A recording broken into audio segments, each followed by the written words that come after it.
What's up guys, Tactical Recon here with a very short video on the Dragon Shield DLC pack for Battlefield 4, and today I'm actually going to be discussing some of the key features such as the two-handed riot shield or the ballistic shield, and we're going to be discussing that in detail.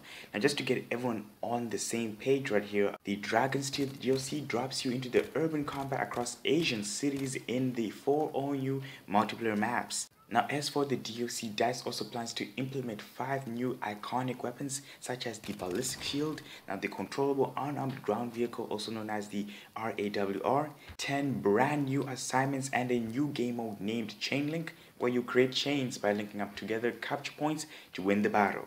As for the 4 new multiplayer maps to be set in the Asian cities, the first one I have codenamed Garden since I cannot pronounce the full name correctly, which is then followed up by Pearl Market, Propaganda, and Sunken Dragon. The DLC pack also plans to bring in a new gadget known as the Ballistic Shields that blocks incoming bullets. When more information drops, I'll sure be giving you details on that, so stay tuned for that. Now here comes the main part of the video, which is something to do with the Ballistic Shield. Now if you notice for my last sentence, which I just mentioned, which is that unlock a new gadget. A gadget isn't something that is tied in with the primary weapon nor the secondary weapon as well. However, it is rather something that will help you to perform numerous tasks within the battlefield. For instance, if you play as the Recon class, what you get at first is actually the radio beacon, which you can use as a spawn point. The problem with this is that if every class is able to access the ballistic shield or whatever class you're using, then this could be a potential problems within the way the game functions. For instance, if you're firing towards an enemy and the guy is almost dead, but then he pulls out a riot shield or the ballistic shield,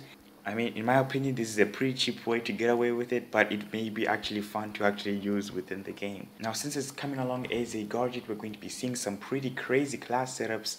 And in my opinion, I think this gadget will be most used within the support class and the recon class, because if you think about it, if you're sniping from all the way at the back of the map with the recon class, if you get shot and you have something like 20% health left, you could simply pull out your ballistic shield and camp there for a while until your health regenerates, which will end up frustrating a lot of people, including me, because I just see this as a cheap way to get away with it, and I hope that it's not too overpowered within the game. This gadget will be pretty interesting and pretty tactical to use if you're using the support class, because what you could do is you can simply run into the objective holding the riot shield or the ballistic shield, and you can easily cap flags or anything like that, which is something that is pretty cool and very tactical. Now with that in mind, I have some pretty funny class setups, such as if you choose the engineer class and have gadget 1 as the RPG and then gadget 2 as the riot shield, this could be pretty interesting, and it will be pretty funny to see people's reactions. I think this will be pretty hilarious to see how people actually react towards such a class setup. I know for myself, I think people will actually be pretty annoyed if you run around with a riot shield and of course an RPG. However, I do not encourage you guys to actually go into the lobbies holding the RPG-7 along with the ballistic shield, because certain servers have different rules and you should always follow these rules unless you want to be kicked or banned from these servers. Now as this video is coming to a close, what do you guys think about the ballistic shield coming into Battlefield 4? Do you think it will be overpowered? Well, myself, I think it might be pretty overpowered since it's coming in as a gadget rather than a primary weapon. If it came in as a primary weapon, then less people would use it, but now as we see that it might be actually coming in as a gadget, this could cause potential problems within the way that the game runs, and we'll be seeing a lot more of these people running around with the ballistic shields within Battlefield 4.